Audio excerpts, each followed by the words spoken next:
Real Rhinelander podcast is sponsored by AirPro Fan and Blower Company. For more information, visit airprofan.com.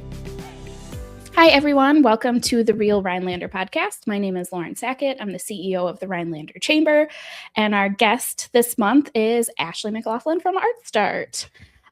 So thank you for joining me. I am excited to talk about you and public art and all things ArtStart. It's such a valuable asset to our community. So for those that might not know you, could you give us a brief overview of you? Sure. My name is Ashley McLaughlin. I am born and raised in Rhinelander. Went to college in Stevens Point, Wisconsin. Wandered back to the Northwoods with my husband. We love the lakes and the opportunities that nature provides up here. And I've been the director of ArtStart for 9 years now. Before that, I was director at another nonprofit organization in veterinary medicine. Before that, I did a lot of random things, but I've always been tied to nonprofit. Yeah. So. Yes, I know we've talked about the nonprofit history before, and nonprofit organizations, are very vital to communities. Mm-hmm. And there's such an astounding amount of them in the Northwoods. I think like a lot of people would be surprised. Yeah. They don't necessarily think about that. It's a couple hundred, isn't it? Yeah. Is there a specific thing that kind of drew you to nonprofit work? The passion, honestly. The passion from the volunteers and the missions typically are meaningful to me, and I'm driven more so by the excitement of big projects, and I like to do hard things, and I like to break new grounds and think differently about our community. And just nonprofits are very rewarding. Very rewarding work. I would echo that for sure. So you work at ArtStart. Can you tell us a little bit about what ArtStart is, some of the services you have and things like that, if people haven't been there yet? Yeah. ArtStart has been around for 15 years now. It is placed in the downtown region. It occupies an old federal building that the city of Rhinelander purchased from the federal government because it was vacant, and allowed ArtStart to occupy the building on an evergreen lease, pretty much. So we have 2 gallery spaces. We do all kinds of programming, from children's programming to older adult, and even specific programs for dementia, a lot of other targeted health-related programs. We have a beautiful outdoor space. We're sat on a double lot in downtown, so we have a nice green space that we do concerts during the summer and other activities. We like parties, festivals, lots of really great stuff, but our bread and butter is definitely our visual art. And so could you tell us 15 years is a great anniversary to celebrate this year. I know you're going to be doing a celebration here in May. Could you tell us just a little bit of the progression of ArtStart and how it kind of launched and has changed a little bit through the years? Or so ArtStart started out as a grassroots organization. Many local artists got together with the downtown businesses and said that we need an art and culture center downtown to be an economic driver. If you bring art downtown, obviously the economic impact of all of those activities, and then the beautification efforts that an art and cultural center would provide in the downtown was very beneficial. And our founders were definitely visionaries and saw that opportunity and worked in launching other large, well-known arts organizations throughout the nation. So they saw the potential, and the city partnered pretty early on to purchase the building. And yeah, it's all kind of craziness from there. When the building that we occupy used to be most recently the Forestry Service. It was originally built as the post office in Rhinelander. And then it was converted to, many different federal offices and to the Forestry Service. So when we occupied the building, we had to completely gut the building. So it was atrocious and just really messy. ArtStart's logo is kind of like a magenta, and that's because early on we painted the walls bright pink when we first invited the community into the building to kind of distract from the mess. Interesting. Yeah, so that's kind of a funny story about ArtStart. But ArtStart is really full of community-minded, creative, passionate people. My coworkers and I tease. We don't typically like to hear no or say no right away because we're very creative thinkers.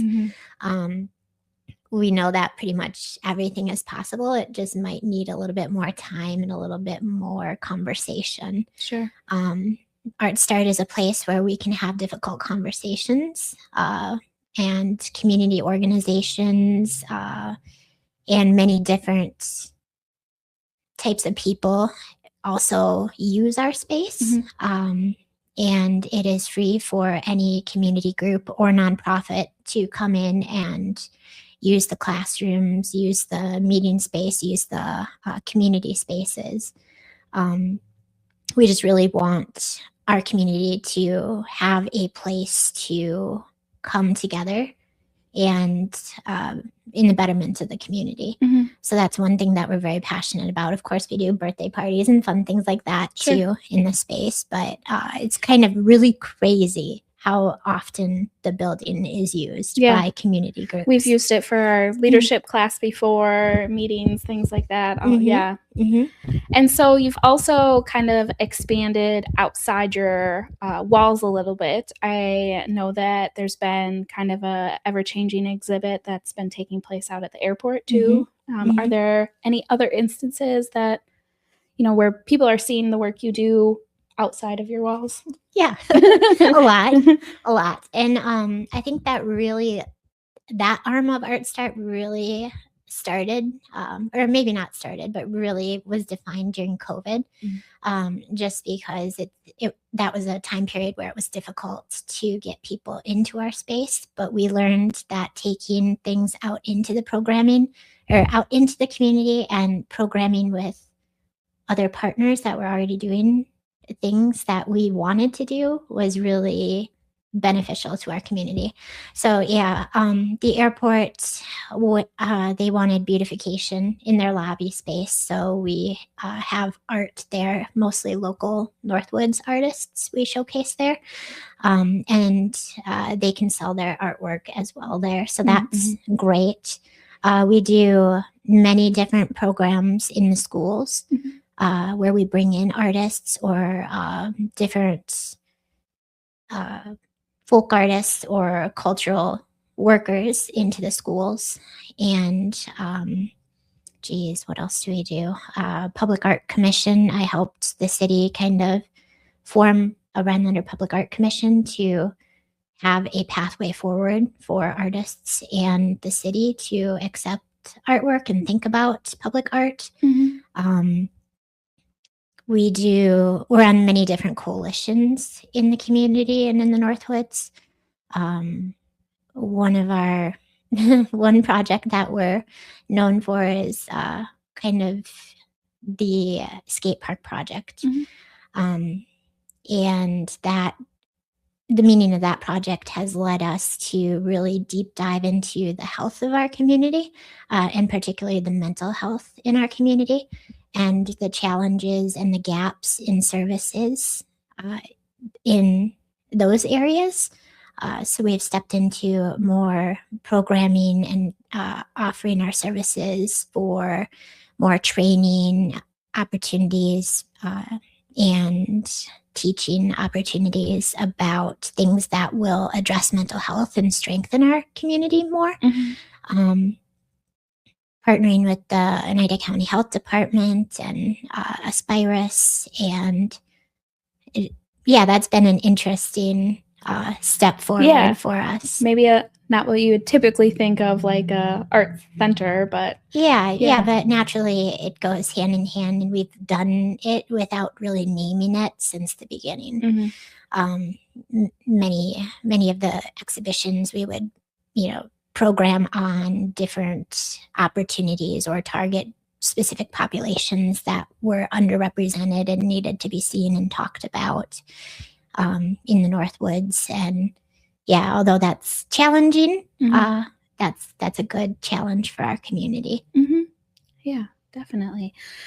You mentioned the skate park project, and I know that they're in fundraising mode, and you guys are also kind of doing a capital campaign right now. Do you want to share a little bit about that? Yeah, our capital campaign is still kind of really much in the thinking mode. Okay. So it's not really out there. We're not receiving funding for it. We're just we're dreamers. I mean, we're artists, we're dreamers. So we're talking about what we can do differently with our space. We know that from hearing from our community, having a larger gathering space in the downtown is something, or a gathering / performance space in the downtown would be something our community might be interested in. A place to hold conferences or weddings or larger gatherings. So, and our space is, we're outgrowing our space for our programming, but we're very passionate about our space still, because it's such a significant part of our story. So we're just very much in dreaming mode about that. Sure. Which is also exciting and challenging, and we love that. The skate park project, we are the fiscal agent for the skate park project, along with many other cool things happening in Rhinelander.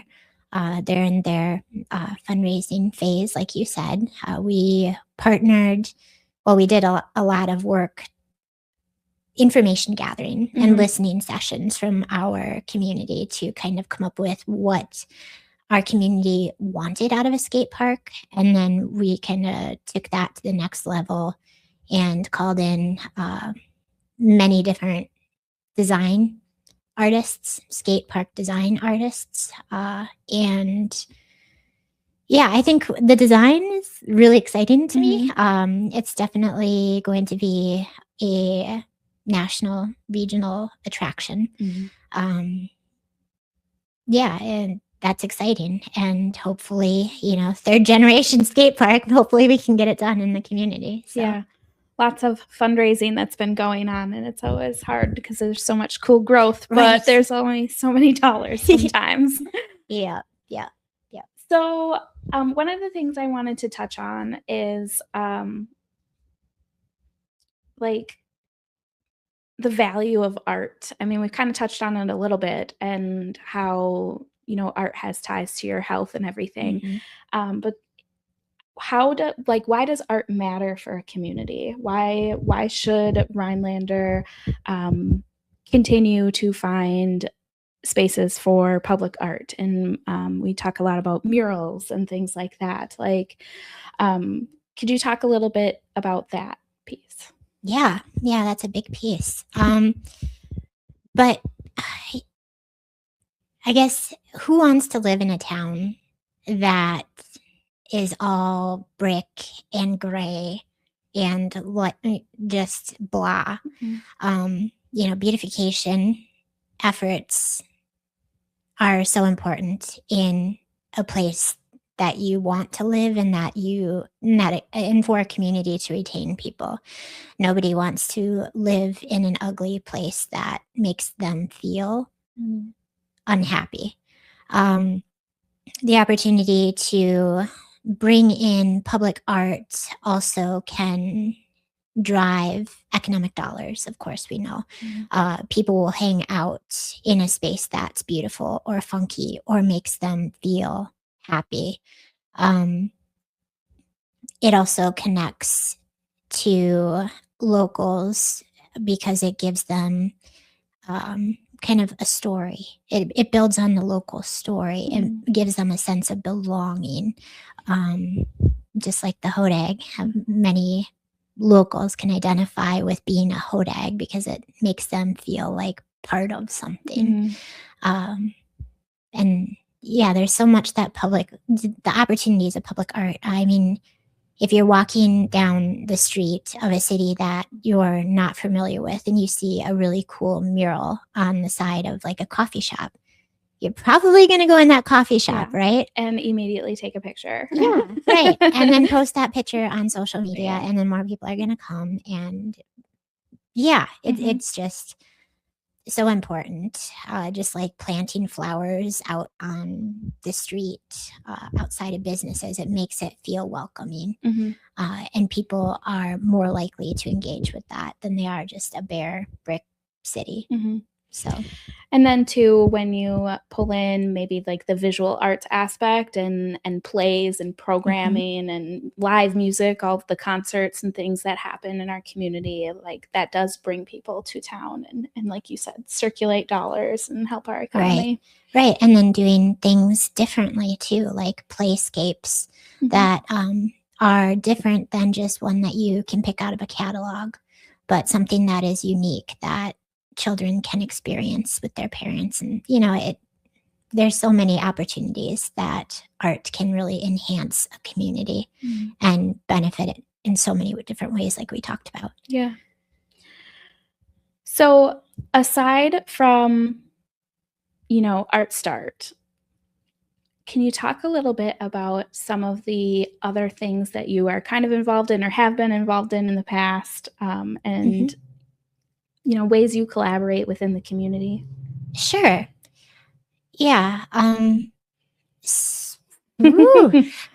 one that immediately jumps to my mind is I serve on the ethics board for the city of Rhinelander. And that's kind of, double hat, personal interests. And then also, my role at ArtStart helps me in that role as well. I've served on many different nonprofit boards in the community. I do education for the community. I do suicide prevention training in the community. I do the Strengthening Families program at training in the community. I do many different projects that my kids get me into in the community.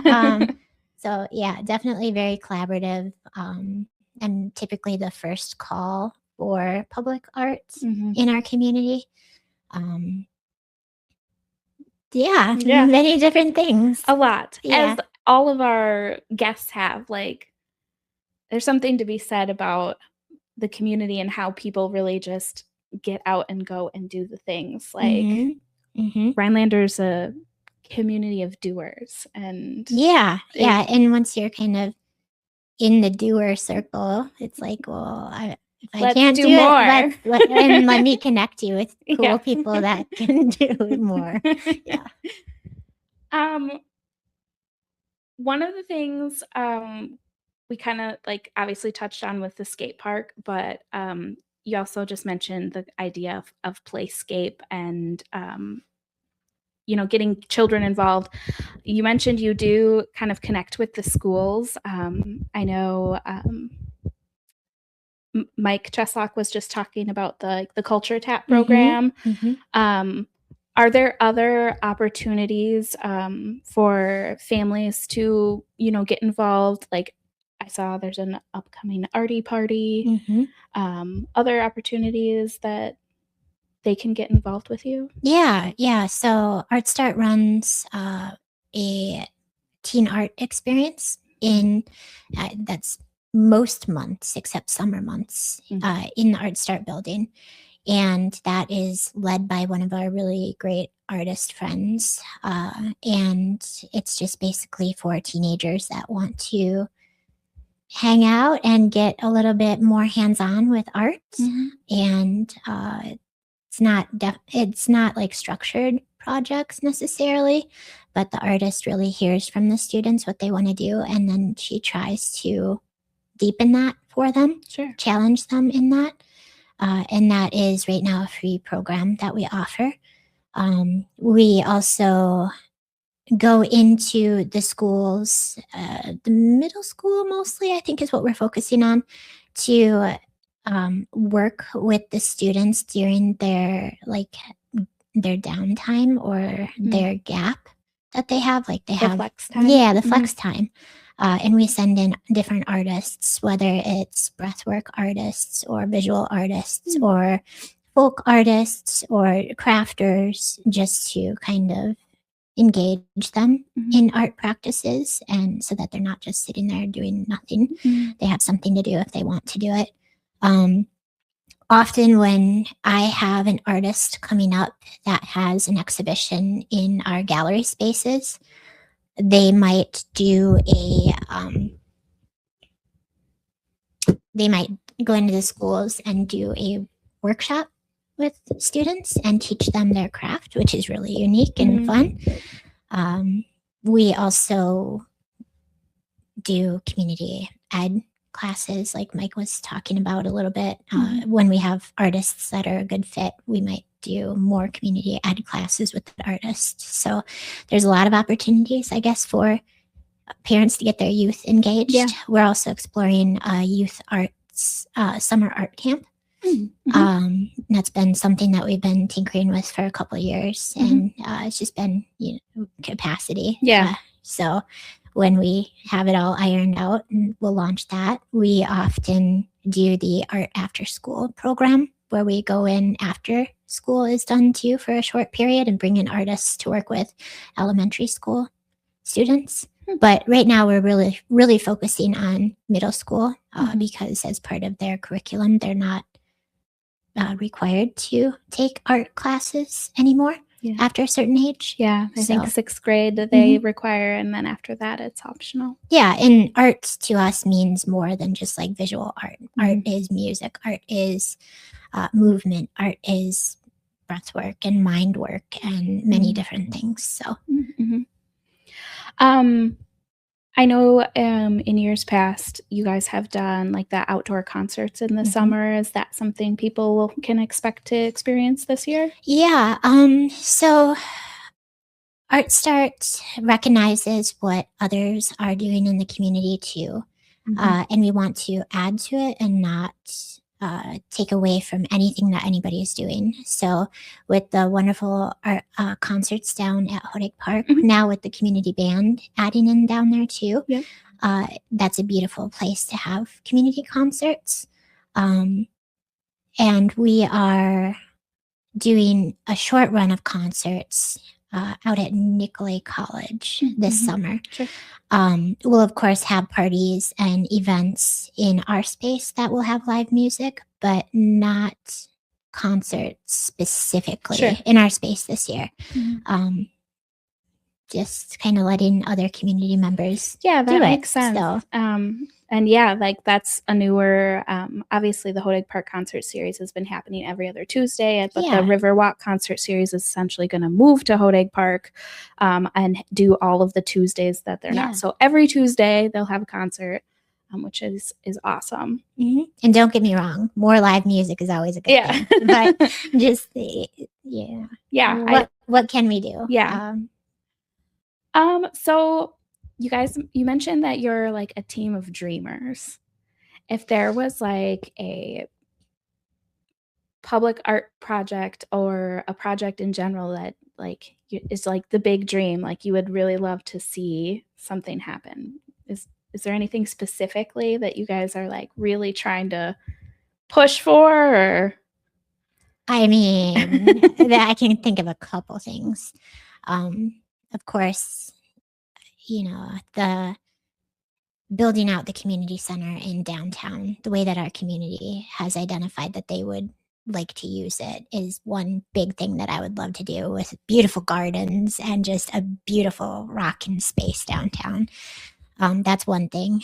As far as like public art, I've been toying with and talking about a mural series for a couple years, just painting the town. I think that would be really interesting and beneficial to the downtown community, and I think our community is ready for it.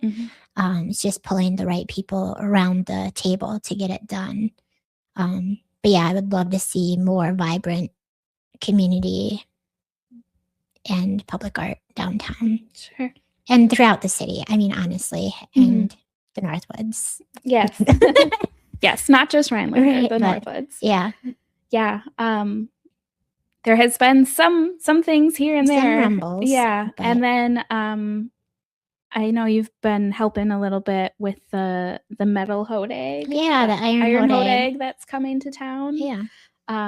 So that'll be something unique and different. I don't think our community's had anything like that before, which is cool. Yeah, constructed of many metal items that are meaningful to our community. So saw blades, beer cans, I think I saw some fans, street signs. Yeah, street signs.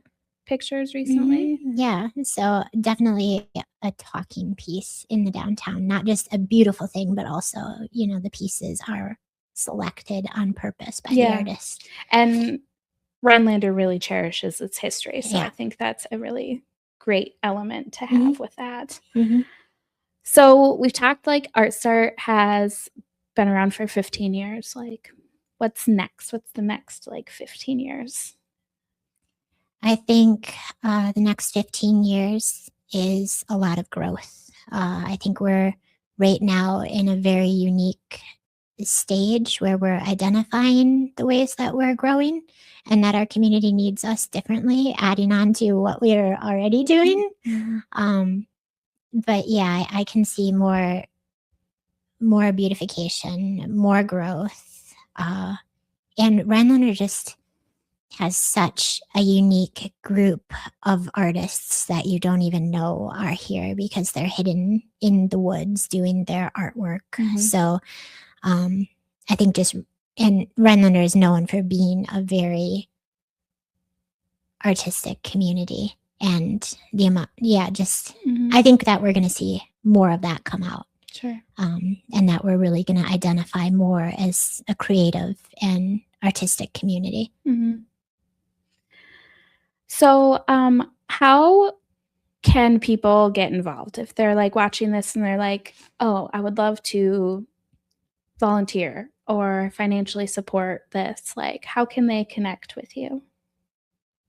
Yeah, they can definitely, I mean, you can look at us on the internet, of course. We're all over the internet all the time. Many of our events are publicized in the newspapers, on community forums. We've got something happening all the time. But definitely reach out. I mean, ArtStart, we're always looking for volunteers. We're looking for creative thinkers, planners. We're looking for business people. There's definitely something for everybody. Bakers, bartenders. We have beer and wine license that we operate too. Looking for groundskeepers.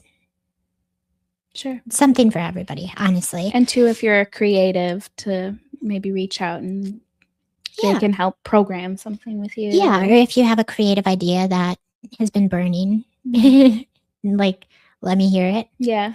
So love that. I'm always looking for cool things to do in the community. And to just add to the vibrancy. So yeah, artists, if somebody is out there creating artwork too, that might be great to feature at the airport or something like that. We're always looking to connect with more and more artists. So yeah, there's a lot of different ways. Sure. And don't be held back because you don't think there's a place for you, because I want to hear what you're about. And I'm sure there is. Yeah. I mean, through the years, we've seen such a variety of programming and exhibitions. It's, not confined to one box. No, definitely not. No, and that's very intentional. So we want to represent everybody. I love that. Okay, I think I have, and maybe you can't answer this, but kind of a random fun question. Do you have a favorite piece of public art right now? In Rhinelander? Mm-hmm. Is there something that you're like, oh, I really love that one so much? I mean, the Tiffany Dome is pretty. You wouldn't hard think to that's compete art, with. but it really is Absolutely art. it is. Yes. Yeah. And I mean, a really cool fun fact about that is that there's actually 2 domes, because what you see from the outside is completely different than what you see on the inside, which I just love so much. That is pretty iconic. I don't know that one could be topped. Yeah. Well, this has been such a fun conversation. I really appreciate the opportunity to touch on art and, hopefully help drive some conversation about growing public art. I know there's lots of conversations that have been happening in the community, and we're hopeful to see some new public art in the next couple of years. So, yeah, really great. And as we mentioned, you can check out ArtStart's website and social media channels. And yeah, is there anything else you might want to touch on? I mean, you have a pretty cool piece of public art right in front of the chamber. That we do. Yeah. Yes. The Hodag statue, 100% public art. We had him restored a little bit last fall. And I will say probably one of the most popular things that people like to do is go and hunt for all the Hodag statues around town. Right. Which I love so much because they've all been painted or created in some different way. And yeah, I always ask people which one's their favorite, and 9 times out of 10 they find one that I didn't even that we didn't know about. There's this Hodag here, and we add it to our list because they're always popping up. But yeah, it's definitely been a tourism attraction for people to do while they're in town. Yeah, absolutely. Yeah. Well, thank you so much for tuning in today to our Real Rhinelander podcast. Thank you, Ashley. I really appreciate our conversation, and we'll see you next month.